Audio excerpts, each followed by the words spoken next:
Hey, old double 1-8 set shadow here. Feeling a little under the weather today, so if I sound a bit out of it at times, well, please bear with me. But let's go ahead and get into today's market watch. The first thing I want to go over is DivineZ 5 and more as a whole.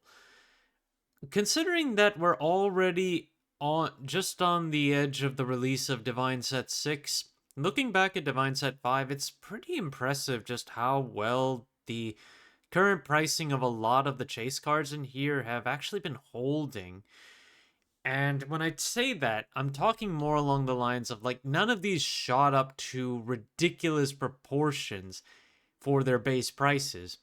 Many of the chase cards in this set include the big kings like Rezael Vita and Levidress Imperio, and then of course you've got Leal Odium as Varga Dragus, but they've all managed to stay in the $10 and then the low $20 range, and then there are always more listings to fill the gap once the price starts to go up.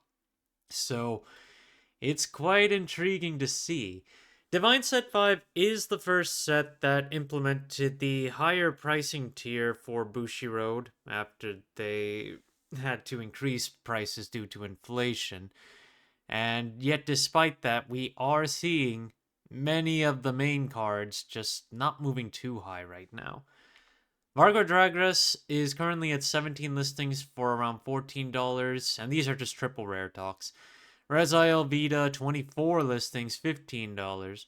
Leolodium, 18 listings at around 14 as well. Levidress Imperio's got the lowest base listing at 1125 with 27 listings. Somehow I feel like that has a high shipping tag. The market price on it, though, is still under 20. And then just kind of taking a look at some of the other stuff here. I talked about Distorted Bane back on Sunday. There's one listing back on the market for around 25. And then you have the generic for Lyrical Monasterio, C. Valis Valio. 5 listings on that one for almost $4. Some of the double frame rares on the market, Rezael Vita's in the 60s, while Varga Dragus is just around 40. There's also Knight of Formosity Charmnet, which has always been one to keep an eye on given it's one of Levidress's biggest support cards, and futuristically it should still continue to see play. But the double rare is 350 base right now, and it's still got under 10 listings on the market. And if you want the silver rare of Rezael Vita or Varga Dragus, they're also in the 20s right now. As for the boxes, there are no cases on the market. The market price is just over 1,000. And as for boxes, there are 5 listings left starting from 51. And these boxes have stayed around this price point for some time. A few have been a little bit cheaper with some extra shipping, but ultimately these are like $50 boxes all the way through. But it's good to see that these just did not get blown completely out of proportion. So there's enough stock to go around despite the heavy meta playability of a lot of these decks too. Especially now that Leal Odium is getting one of its biggest supports later. Bracing Angel Ladder, which I haven't talked about for a little while, is one of the bigger Regulus pieces that we initially got as part of the Triple Drive booster set. And then it got reprinted in DivineZ 3, dropping its price further, and now they are pretty stable around $20 for the base. The market price on the set 3 version is lower at 15, but the market price on the original Triple Drive is still almost $20. Dayusha, also from DivineZ 3, really isn't seeing any big movements. D-Robos are getting a little more support as part of DivineZ 6, but that really hasn't shifted a lot of the market on this deck. $3 right now to pick up the triple rare. The silver rare is about $10 right now, and the FFR is almost $50. It's around 46, while the secret rare is just above 250. Well, now that we know what Overdrive can do, we've seen a bit of a fallout on the buyout we saw for Orpha. This is the order cycler from set 2 that there was a lot of anticipation to play this in Overdrive until we found out that you can't actually play the orders unless you use the Vanguard skill. So Unfortunately, this card just ended up losing a lot of its steam in terms of playability in that deck.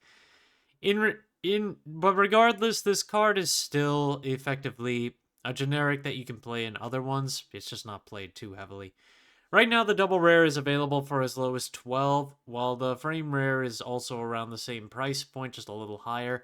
And the silver rare is higher than that at around $18. Surprisingly, its market price is way cheaper than the other two, even though there have been some sales on it.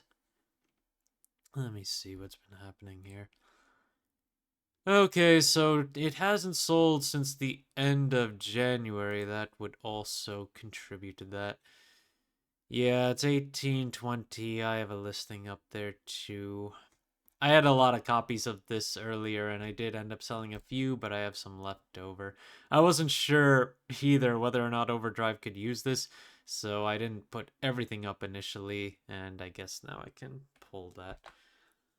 Brilliant Dragon Bradyarch, which is from Festival 2024. This is the discard cycler for Cater Sanctuary. Is a little low on listings right now and has a base listing of $10 with shipping added. The market price on this one has been rising from just around $8.50 and now it's over $11. This has been happening since the end of December.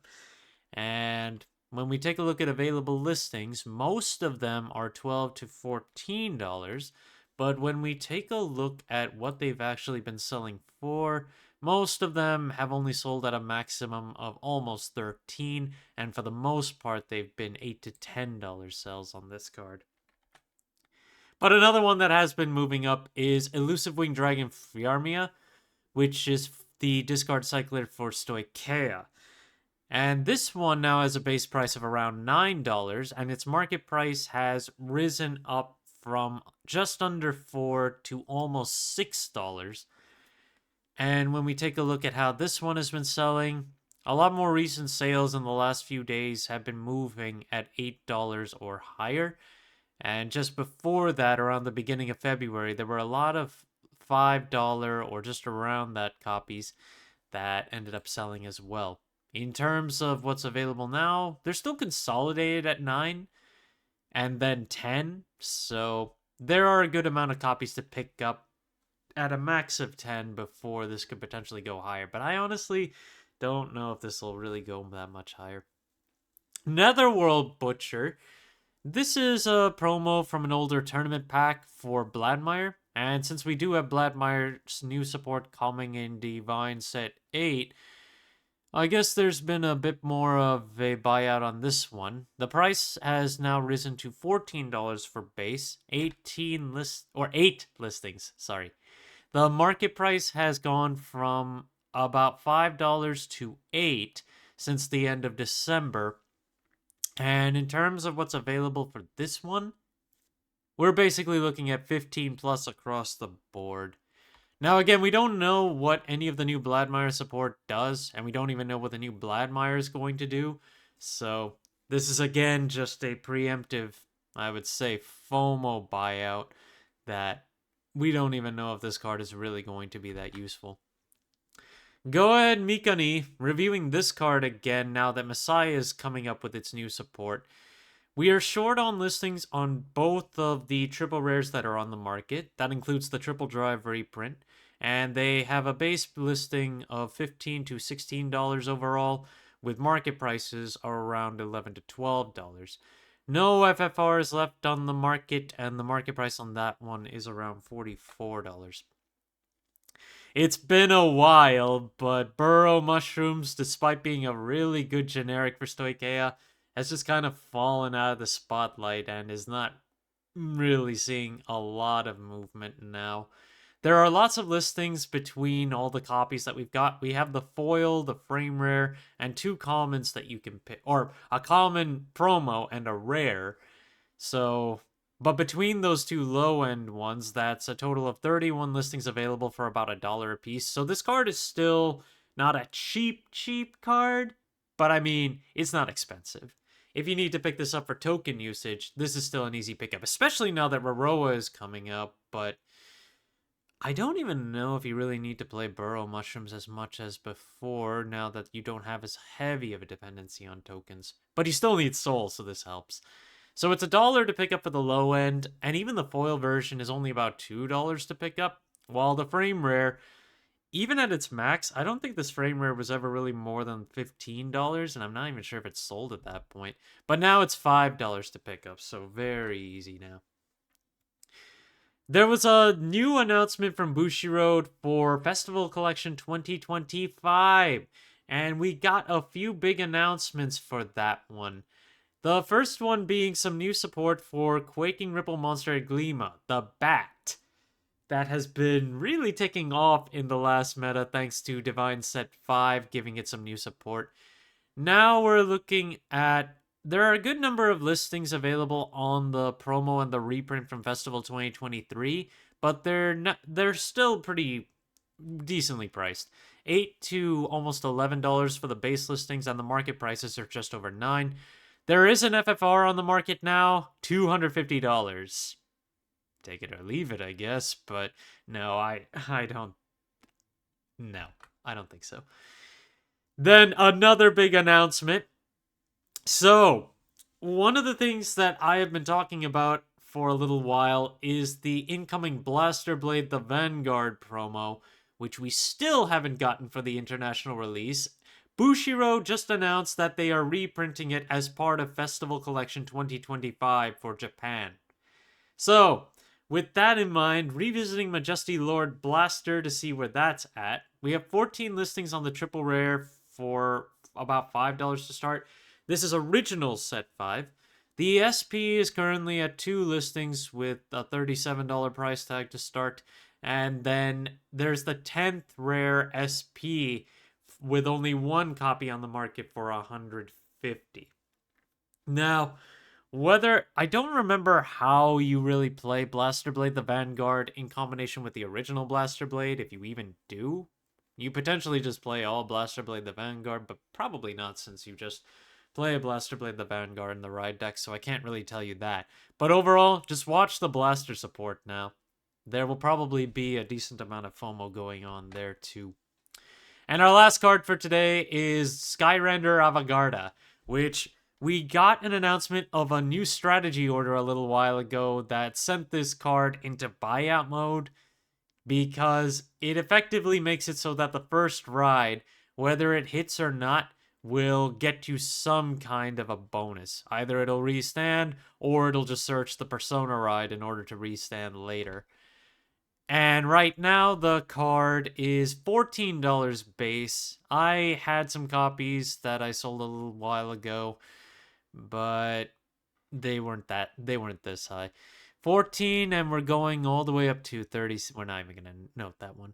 Basically $18, $20, and there are a lot of copies at 20. If we take a look at what they've actually been selling at, we have had a few sales above $10.